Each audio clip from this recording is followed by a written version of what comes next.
వీక్షకులందరికీ నమస్కారం. ఏప్రిల్ నెల 28వ తారీఖు లగాయతు మే నెల 4వ తారీఖు వరకు ఉండేటువంటి గ్రహగతుల ఆధారంగా ద్వాదశ రాశుల వారికి ఈ వారం ఏ విధమైనటువంటి శుభాశుభ ఫలితాలు కలగబోతూ ఉన్నాయో ఈ కార్యక్రమం ద్వారా తెలుసుకుందాం. అందులో భాగంగా ఈ వారం ఉండేటువంటి గ్రహగతులను గమనిద్దాం. ఈ వారంలో మేష రాశి యందు రవిగ్రహం శుక్రగ్రహాల తాలూకు సంచారం కనబడుతూ ఉన్నది. అలాగే వృషభ రాశి యందు గురుడు సంచారం చేస్తూ ఉండగా కన్యా రాశి యందు కేతువు, కుంభరాశి యందు శనేశ్వరుడు, మీనరాశి యందు కుజ, రాహు, బుధగ్రహాల యొక్క సంచారం ఉన్నది. ఈ వారంలో చంద్రుడు ధనస్సు, మకరం, కుంభరాశుల యందు సంచారం చేయబోతూ ఉన్నారు. ఇటువంటి పరిస్థితుల్లో ద్వాదశ రాశుల వారికి ఏ విధమైనటువంటి ఫలితాలు కలగబోతున్నా తెలుసుకుందాం. కర్కాటక రాశి వారికి ఈ వారం సానుకూలమైనటువంటి గ్రహస్థితి గోచరిస్తూ ఉన్నది. ప్రత్యేకించి మారినటువంటి గురుగ్రహము, అలాగే మారబోతూ ఉన్నటువంటి మిగతా గ్రహస్థితుల్ని ప్రస్తుత వారంలో ఉన్నటువంటి గ్రహస్థితిని పోల్చుకుంటే ఇది చాలా అత్యున్నతమైనటువంటి గ్రహస్థితిగా చెప్పవచ్చును. అష్టమ కుజుని యొక్క దోషం తొలగిపోవడము, లాభస్థానమందు గురుని యొక్క బలం పెరగడము, దశమ కేంద్రంలో రవి దిగ్బలయుక్తుడే ఉండడం లాంటి అంశాలన్నీ కూడా కర్కాటక రాశి వారికి చాలా సానుకూలంగా గోచరిస్తూ ఉన్నాయి. ప్రత్యేకించి విదేశీయానానికి సంబంధించినటువంటి విషయాలు ఏవైతే ఉన్నాయో, అనగా విదేశాల్లో ఉద్యోగం చేయడము, అక్కడ స్థిర నివాసం ఏర్పడము, అక్కడ చదువు కోసం ప్రయత్నం చేయడము, లేదా ఇప్పటికే చదువుకుంటూ ఉండడం, ఆ తర్వాత ఉద్యోగం లాంటి అంశాలన్నీ కూడా సానుకూలమైనటువంటి ఫలితాలు ఈ రాశి వారికి ఈ వారం రానున్నాయి. ప్రత్యేకించి వీసా సమస్యలు కానీ లేదా వేరే దేశానికి వెళ్ళవలసినటువంటి విషయాలలో క్లియరెన్స్, అనగా ఎటువంటి ఇబ్బందులు ఉన్నా ప్రతిబంధక దోషాలన్నీ కూడా తొలగిపోయేటువంటి విధంగా ఈ గ్రహస్థితి అవకాశాన్ని కల్పిస్తుంది.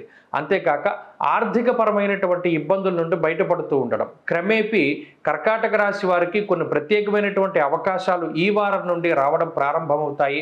ఉద్యోగ వ్యాపారాలలో గతంలో కోల్పోయినటువంటి అవకాశాలు తిరిగి చేజెక్కించుకునేందుకు మీరు చేసేటువంటి ప్రయత్నాలు ఏవైతే ఉన్నాయో అవి సత్ఫలితాలను ఇవ్వడము, ఉద్యోగపరంగా వ్యాపార పరంగా ఉన్నతమైనటువంటి స్థానానికి వెళ్ళడానికి ఈ గ్రహస్థితి ద్వారా మీకు అవకాశం అనేటువంటిది ఏర్పడుతూ ఉంటుంది. ప్రత్యేకించి ఈ వారంలో ఉద్యోగంలో ప్రమోషన్లు కానీ లేదా ఆశించినటువంటి చోటికి ట్రాన్స్ఫర్లు కానీ లేదా ఉద్యోగంలో స్థిరత్వం ఏర్పడేటువంటి పరిస్థితులు కానీ కర్కాటక రాశి వారికి కనబడుతూ ఉన్నాయి.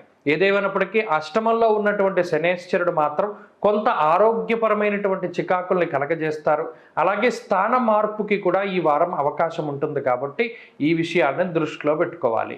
కుటుంబ సభ్యులకి సంబంధించినటువంటి ఆరోగ్య పరిస్థితులు కానీ లేదా కుటుంబ ఆర్థిక విధానాలు కానీ లేదా కుటుంబ ఆర్థిక పరిస్థితి కానీ ఇవన్నీ కూడా క్రమేపీ మారుతూ ఉండేటువంటి వాతావరణం ఈ వారం లగాయితూ ప్రారంభమవుతూ ఉంటుంది. ప్రత్యేకించి కుటుంబ పరంగా కొంత అధికంగా ఖర్చు పెట్టవలసినటువంటి పరిస్థితులు కూడా ఈ వారం ఏర్పడుతూ ఉంటాయి. ప్రత్యేకించి వ్యాపార పరంగా కర్కాటక రాశి వారికి ఈ వారం చాలా సానుకూలమైనటువంటి ఫలితాలు గోచరిస్తూ ఉన్నాయి. వ్యాపార లాభానికి, వ్యాపార విస్తరణకి కూడా అవకాశం ఉంటుంది. అలాగే భాగస్వామ్య వ్యాపారాలలో లాభానికి అవకాశం ఉంటుంది. వంశపారంపర్య వ్యాపారాలు కూడా లాభించడానికి అవకాశం ఉంటుంది. విద్యార్థులకి గ్రహస్థితి పూర్తిగా అనుకూలంగా ఉన్నది.